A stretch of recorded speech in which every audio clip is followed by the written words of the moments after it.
At first glance, there was nothing extraordinary about the USS Johnston DD-557.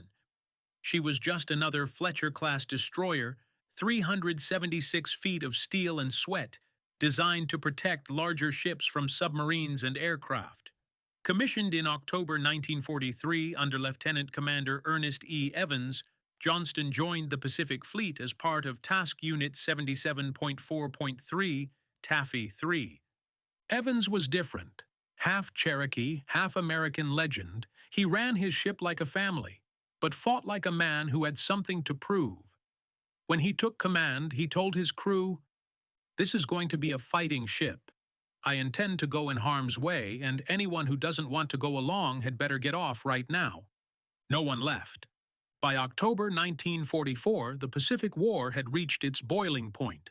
The Americans were landing on Leyte Island in the Philippines, aiming to cut Japan off from its southern oil supplies.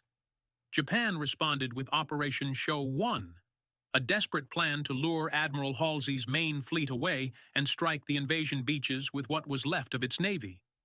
What the men of Taffy 3 didn't know was that on the morning of October 25, 1944, they would face the largest surface fleet Japan had sent into battle since Midway: 4 battleships, 8 cruisers, and 11 destroyers, including the behemoth Yamato, the most powerful warship ever built.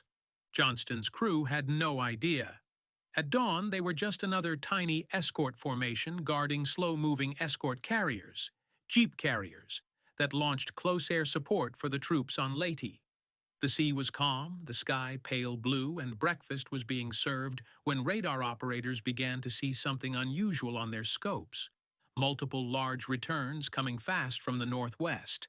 At first, they thought it was friendly, but as the radar echo solidified, the truth hit.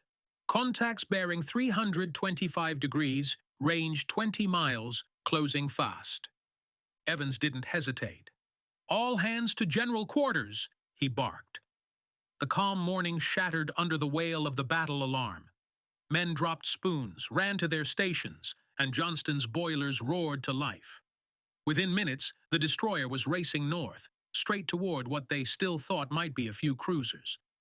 Then came the first sighting reports from the tiny aircraft circling overhead. "Enemy fleet and battleships, heavy cruisers, destroyers, and bearing down on Taffy 3. For a heartbeat, the bridge went silent.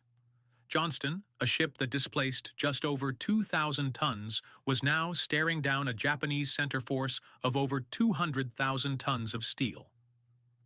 Evans looked out across the sea, then simply said, "Let's go get them." And with that, the USS Johnston, barely larger than one of Yamato's secondary guns, turned its bow toward the enemy. At 6:50 a.m., Taffy 3's commander, Rear Admiral Clifton Sprague, realized the nightmare unfolding on his radar. The Japanese center force, Admiral Takeo Kurita's armada, had slipped through the San Bernardino Strait during the night.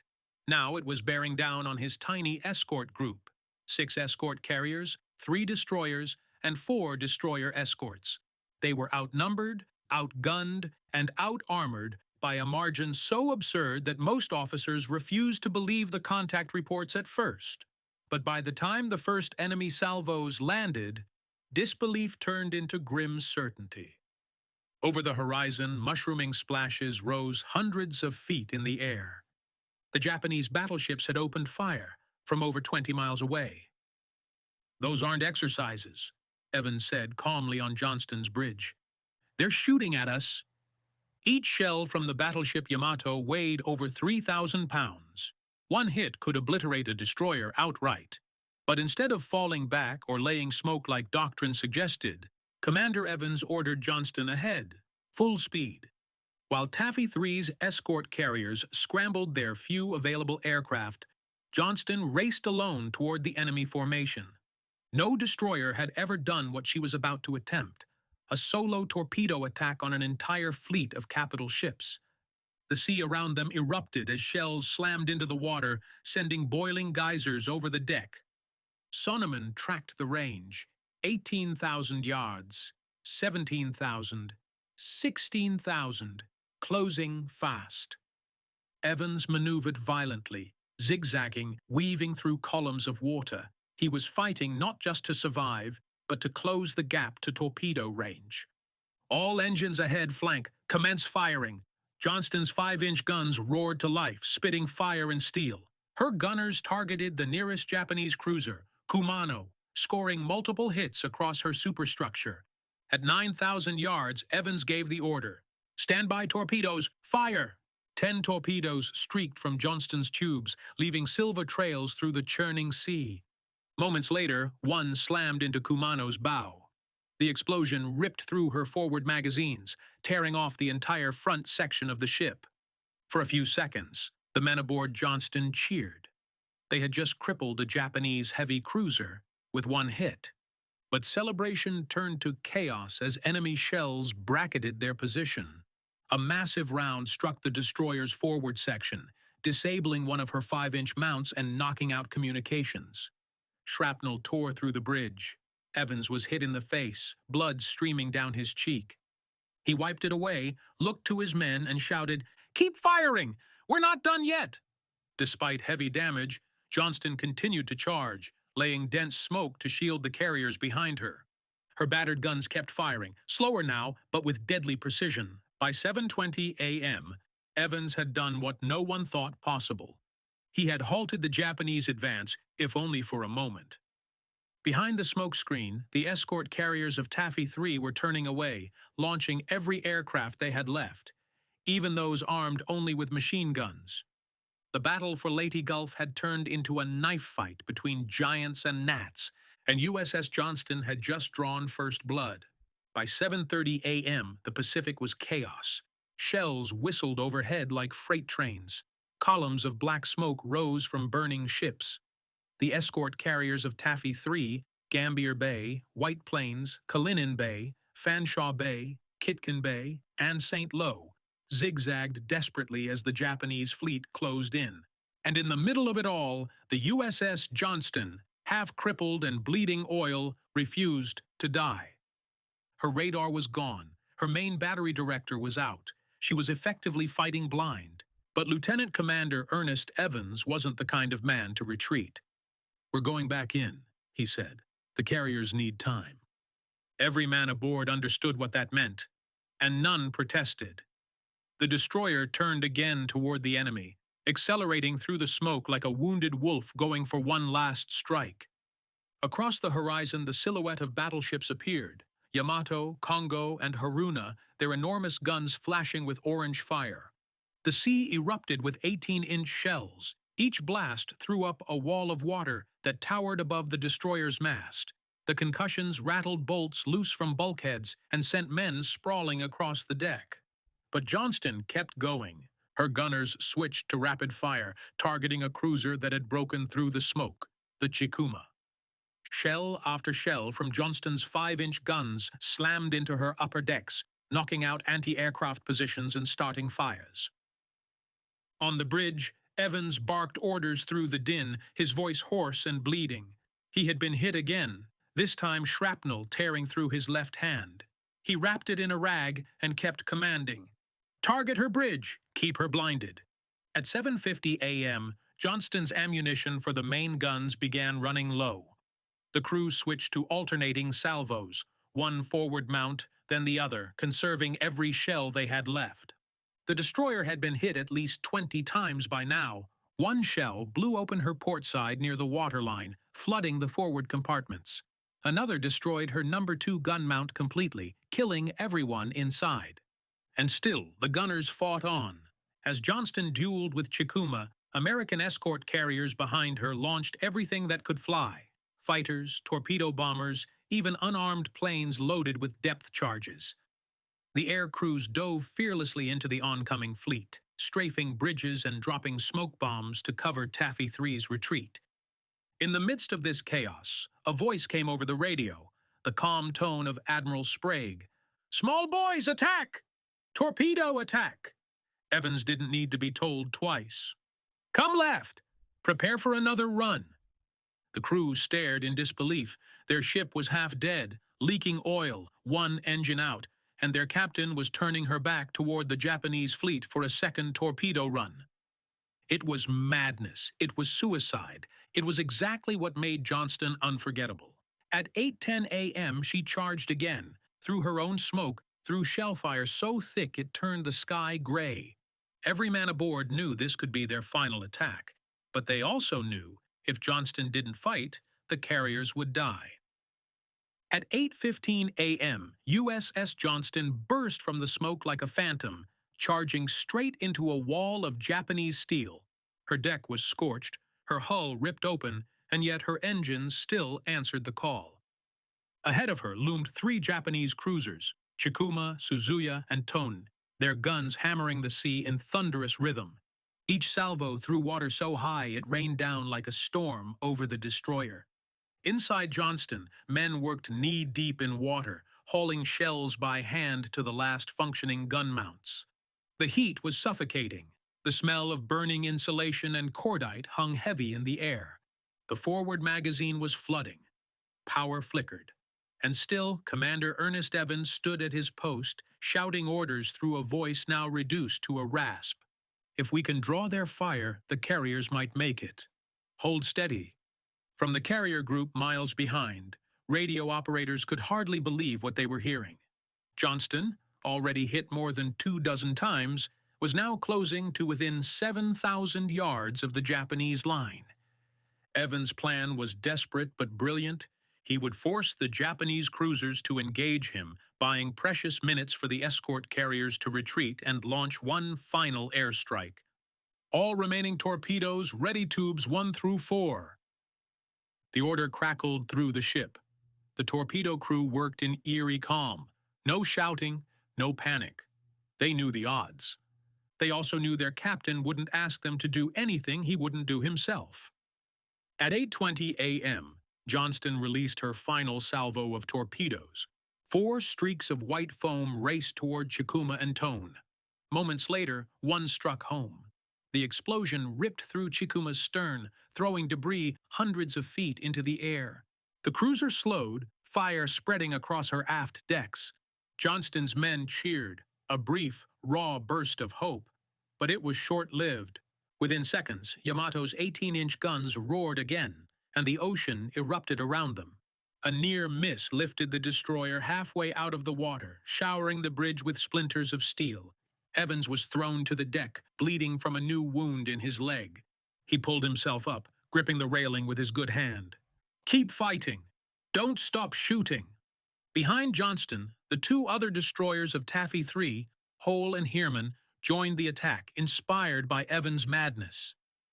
3 destroyers now darted in and out of the smoke, trading blows with battleships more than 10 times their size. The sea had become a vision of hell. Columns of smoke, geysers of water, flaming wreckage, and tracers streaking like meteors across the sky.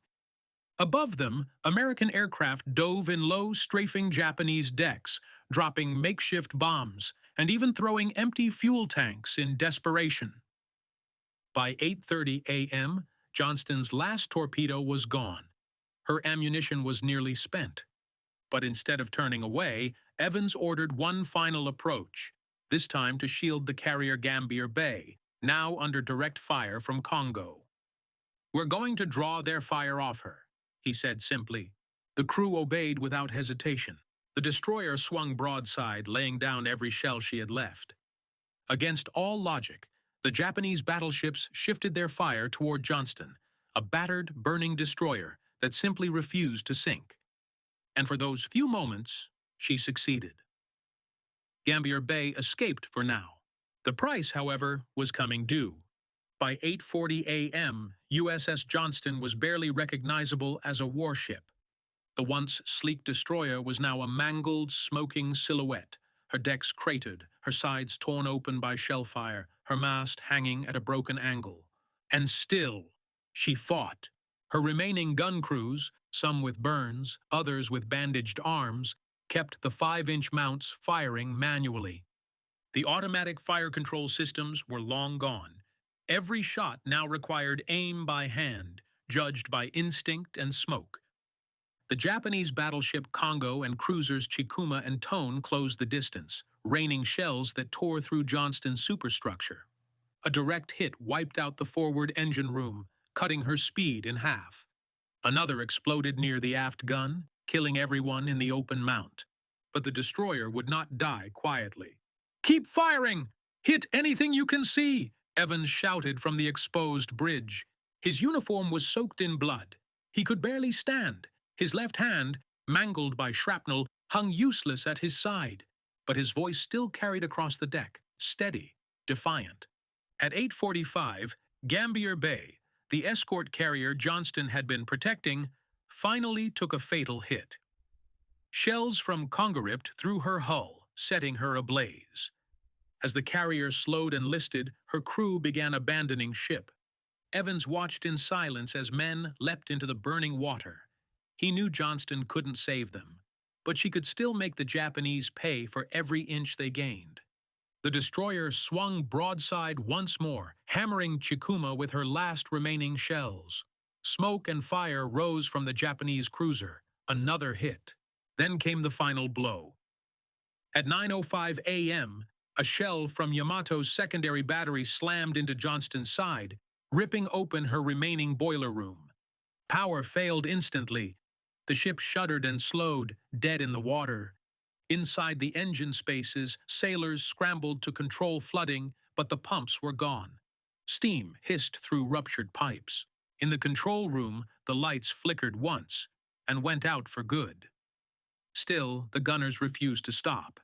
They fired the last rounds by hand, their shells arcing wildly but defiantly toward the enemy fleet. At 9:10, another shell struck near the bridge. The blast blew Commander Evans completely off his feet. He was last seen crawling across the deck, refusing medical attention, still shouting orders through the smoke. "Tell them to keep firing, as long as the guns can shoot." By now, Johnston's entire forward section was burning. Ammunition cooked off below decks, sending sharp cracks through the smoke. The Japanese gunners, believing her finally finished, shifted their fire to other targets. But the destroyer wasn't done yet. A few remaining 5-inch shells were loaded by hand and fired at point-blank range, 5,000 yards, directly into Chikuma's bridge. It was one last act of fury from a dying ship. At 9:20 a.m., the order came: abandon ship. The sea around Johnston was aflame, oil, debris, and bodies drifting in the smoke. Evans refused to leave the bridge. He handed command to his XO and stayed behind, shouting one final order to the survivors: "Get clear, boys! She's had it!" Moments later, another shell struck the destroyer amidships. The blast broke her spine. At 9:45 a.m., USS Johnston began to roll. The ship that had faced an entire Japanese fleet, alone, slowly slipped beneath the waves. By 9:50 a.m., the sea around Leyte Gulf had turned into a graveyard. Burning oil slicks drifted across the waves. Bits of wood, life jackets, and human debris floated among the wreckage of Taffy 3. And somewhere in that chaos, the men of USS Johnston clung to life. The ship had gone down fast, bow first, then rolling to port before disappearing beneath the surface. The suction had dragged dozens of sailors under. Those who surfaced found themselves coated in oil, eyes burning, lungs choking on smoke. "I could still hear the ship groaning under the water," one survivor later recalled. "It was like she didn't want to go." Lieutenant Commander Ernest Evans was nowhere to be seen. Some swore they'd seen him at the stern moments before the destroyer sank, standing upright, still shouting orders. Others believed he went down with his ship, refusing rescue. No one ever saw him again. Around 140 men had made it into the water. Their life rafts were gone. Most had only kapok vests or fragments of debris to hold on to. The sea was slick with diesel fuel. The sun burned overhead, and worse, the battle wasn't over. In the distance, gunfire still echoed. Japanese destroyers prowled through the smoke, finishing off damaged ships. American planes dove and strafed at anything that moved. To the survivors, it was impossible to tell who was friend or foe. At 10:30 a.m., a formation of Japanese ships passed within a mile. Survivors watched in silence as the massive battleship Yamato steamed by, her hull scarred but still proud. No one fired on the men in the water. The Japanese sailors simply stared back.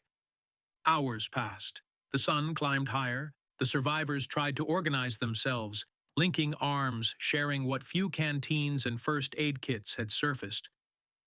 One man tore strips from his shirt to bandage another's wounds. Another used an empty ammo can as a makeshift flotation device. The sea was merciless. By noon, the oil slick had spread for miles, and the survivors could taste it in every breath. Saltwater blisters formed on their faces and necks.